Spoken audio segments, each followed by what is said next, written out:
सुबह का समय था। घर के आंगन में तुलसी झाड़ू लगा रही थी। तभी दूर से एक रुद्राक्ष की माला पहने लंबे बालों वाला साधु आता दिखाई देता है। शान देई, ओ माता, कुछ अन्न दे दो। अभी लाई बाबा, बैठिए। तुलसी अंदर जाकर रोटियां और गुड़ लाती है और साधु को देती है। ये घर, इसकी दीवारें कुछ कह रही है। यहाँ जल्द ही काल का वास होने वाला है। आप क्या कह रहे हैं बाबा? हमारा घर तो ठीक ठाक है। तेरे घर में बहुत बड़ा संकट आने वाला है। मेरी मान तो अपने घर में जल्दी से एक मंदिर बनवा। अरे बाबा, इतनी डरावनी बातें मत करो। आप भिक्षा लीजिए और अपनी राह पकड़िए। अभी तुम्हें यकीन नहीं है, लेकिन जब तुम्हें यकीन हो जाए तब मुझे याद करना। मैं तुम्हारी मदद करने के लिए आ जाऊंगा। बाबा, हम गरीब जरूर हैं, पर डरपोक नहीं। आप कृपा करके हमें इन सब बातों से डराएं नहीं। मैं तुम्हें डरा नहीं रहा, चेतावनी दे रहा हूँ। साधु घर से दूर चलता जाता है। पीछे राघव और तुलसी उसे देखते रह जाते हैं। लगता है बाबा ने सुबह सुबह ज्यादा चढ़ा ली। ना बेटा, कभी कभी ऐसे लोग सच बोलते हैं। कुछ दिन बीतते हैं। रात का समय था। बारिश जोरों से हो रही थी। पूरा परिवार, सावित्री राघव की दादी, हरिराम राघव का दादा गोपाल, राघव के पिता राघव, तुलसी सभी एक साथ बैठकर खाना खा रहे थे। अरे तुलसी, खिचड़ी में देसी घी डाला है, खुशबू आ रही है। बारिश ऐसी लग रही है जैसे रात भर नहीं रुकेगी। तभी दरवाजे पर खटखटाने की आवाज आती है। मैं देखता हूँ कौन है इतनी रात को। दरवाजा खोलते ही बाहर एक औरत खड़ी होती है। मेरा नाम कुसुम सुंदरी है। मैं पास वाले गांव में जा रही थी, लेकिन बारिश ने रोक दिया। कुछ देर रुक जाओ यहाँ। हाय राम, अंदर आ जाओ बहन, बारिश तो थमने का नाम ही नहीं ले रही। कुसुम घर के अंदर आ जाती है। सबके सामने बैठ जाती है। आप सभी बहुत अच्छे हैं, आपने मुझे यहाँ रुकने दिया। तुलसी, वो जो खाली कमरा है उनको उसमें ले जाओ, जिससे वह उसमें आराम कर लेंगे। तुलसी कुसुम को एक कमरे में ले जाती है। कुसुम उसी कमरे में सो जाती है। रात गहराती है। सब सोने चले जाते हैं। अचानक सावित्री और हरिराम के कमरे से एक चीख सुनाई देती है। राघव जागता है और दौड़कर कमरे की ओर जाता है। बाबा, दादी। सावित्री और हरिराम दोनों मृत पड़े थे और कमरे में खून फैला था। तभी उसकी नजर कुसुम पर पड़ती है। उसके बाल खुले थे, चेहरा डरावना था और हाथों में खून लगा था। तुम कौन हो? मैं हूँ मौत की परछाई, डाकिनी कुसुम सुंदरी। राघव जल्दी से कमरे से बाहर निकलता है और जोर जोर से चिल्लाने लगता है। उसके पीछे कुसुम भी आ जाती है। माँ, पिताजी, जल्दी आइए। तुलसी और गोपाल जल्दी से आ जाते हैं। राघव उन दोनों को सावित्री और हरिराम के बारे में बताता है। तूने मेरे माता पिता को क्यों मारा? हाँ, मैंने मारा तेरे माता पिता को, और अब तुम तीनों की बारी है। हमने तेरा क्या बिगाड़ा है? जवानी चाहिए, जीवन चाहिए, वो तुम सबके पास है और वो मुझे चाहिए। राघव कुसुम की ओर बढ़ता है, लेकिन वो उसे जमीन पर पटक देती है। अब कोई नहीं बचेगा, सब मारे जाएंगे। हे साधु बाबा, आप कहाँ हैं? हमारी मदद कीजिए। तभी दरवाजा जोर से खुलता है। तेज हवा चलती है और वो साधु वहां पर आ जाता है। तेरा समय अब समाप्त हुआ डाकिनी। मैं तुझे रोके बिना नहीं जाऊंगा।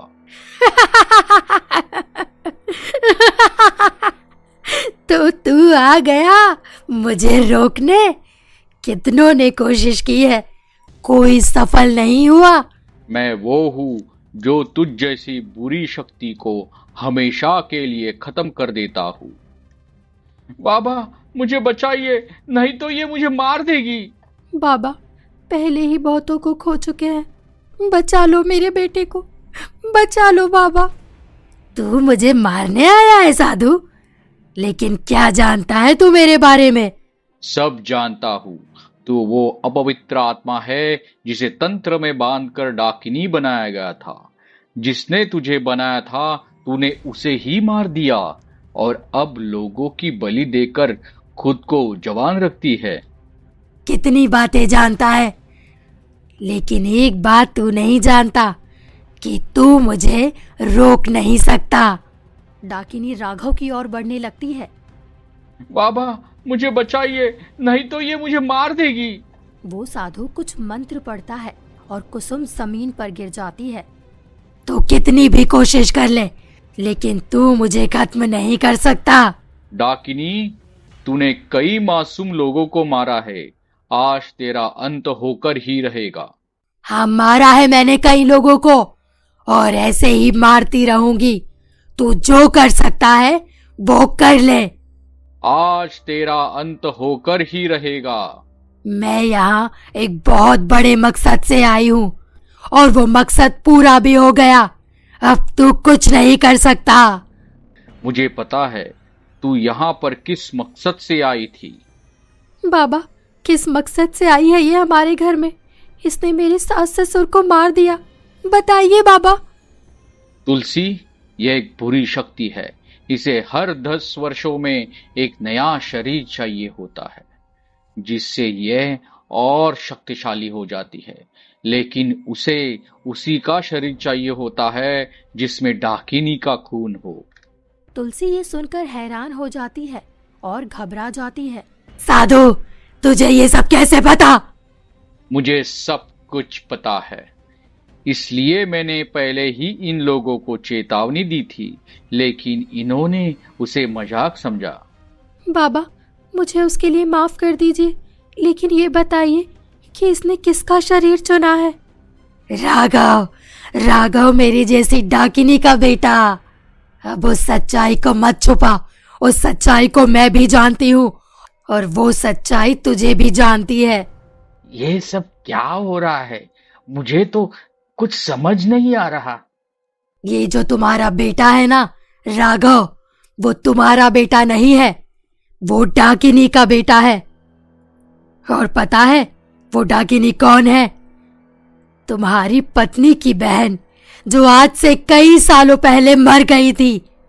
याद करो, जब तुम्हारा और तुलसी का एक बहुत बड़ा झगड़ा हुआ था और वो तुलसी अपने मायके चली गई थी। 2 साल बाद वो लौटी तो उसके साथ राघव था और वो उसका बेटा नहीं, उसकी बहन का बेटा था, जो कि डाकिनी थी। गांव वालों ने उसे बुरी तरह मार डाला था। तुलसी, क्या कह रही है ये?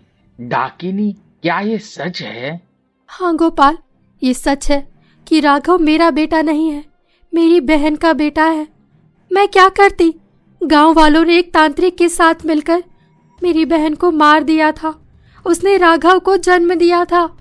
उसमें राघव की क्या गलती थी? इसलिए मैंने उसे अपना बेटा बना लिया। माँ, क्या मैं आपका बेटा नहीं हूँ? डाकिनी राघव की तरफ बढ़ती है और वो उसका गला पकड़ लेती है। बाबा, कृपया मेरे राघव को बचा लीजिए, बचा लीजिए मेरे राघव को। डाकिनी, छोड़ दे उसे। आज ये मर कर ही रहेगा, तभी मुझे नया शरीर मिलेगा। साधु जोर जोर से मंत्र पढ़ने लगते हैं।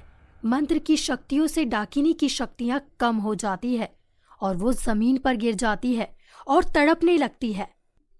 मत बोल ये मंत्र, मत बोल। राघव जल्दी से साधु के पास पहुंच जाता है। राघव, तुम में डाकिनी का खून है, तुम ही इसे खत्म कर सकते हो। मैं इसे कैसे खत्म कर सकता हूँ? मेरे पास कोई शक्तियां नहीं है। यह लो खंजर, इसको इसके शरीर में गोप दो, इसका अंत हो जाएगा। राघव डरते डरते डाकिनी के पास पहुंचता है। डाकिनी मंत्रों के जाप से तड़प रही थी। राघव उस खंजर से डाकिनी पर वार कर देता है। खंजर डाकिनी के शरीर में घुस जाता है। कुछ ही देर में डाकिनी राख में बदल जाती है। हो गया इस डाकिनी का अंत। तुलसी, तुम्हारा दिल बहुत बड़ा है। तुमने राघव को अपना बेटा समझकर उसकी देखभाल की। तुलसी, तुमने जो भी किया ठीक किया। गलती तुम्हारी बहन की थी और उसे उसकी सजा मिली। उसके बच्चे की कोई गलती नहीं थी, तो फिर उसे किस बात की सजा मिलती? आप ही मेरी असली माँ। उस डाकिनी ने मेरे माता पिता को मार दिया, लेकिन उसे उसकी सजा मिल गई। अब सब ठीक हो गया है, मैं चलता हूँ। साधु वहां से चले जाते हैं। डाकिनी की राख अब भी वहीं डली थी। अचानक घर की खिड़की खुलती है और तेज हवा आती है और वो राख उड़कर तुलसी के शरीर पर लग जाती है। जैसे ही तुलसी के शरीर में राख लगती है, उसका चेहरा बदल जाता है और आंखें लाल हो जाती है। तुलसी, क्या हुआ? तुम ठीक तो हो? तुलसी, तुलसी नहीं, डाकिनी।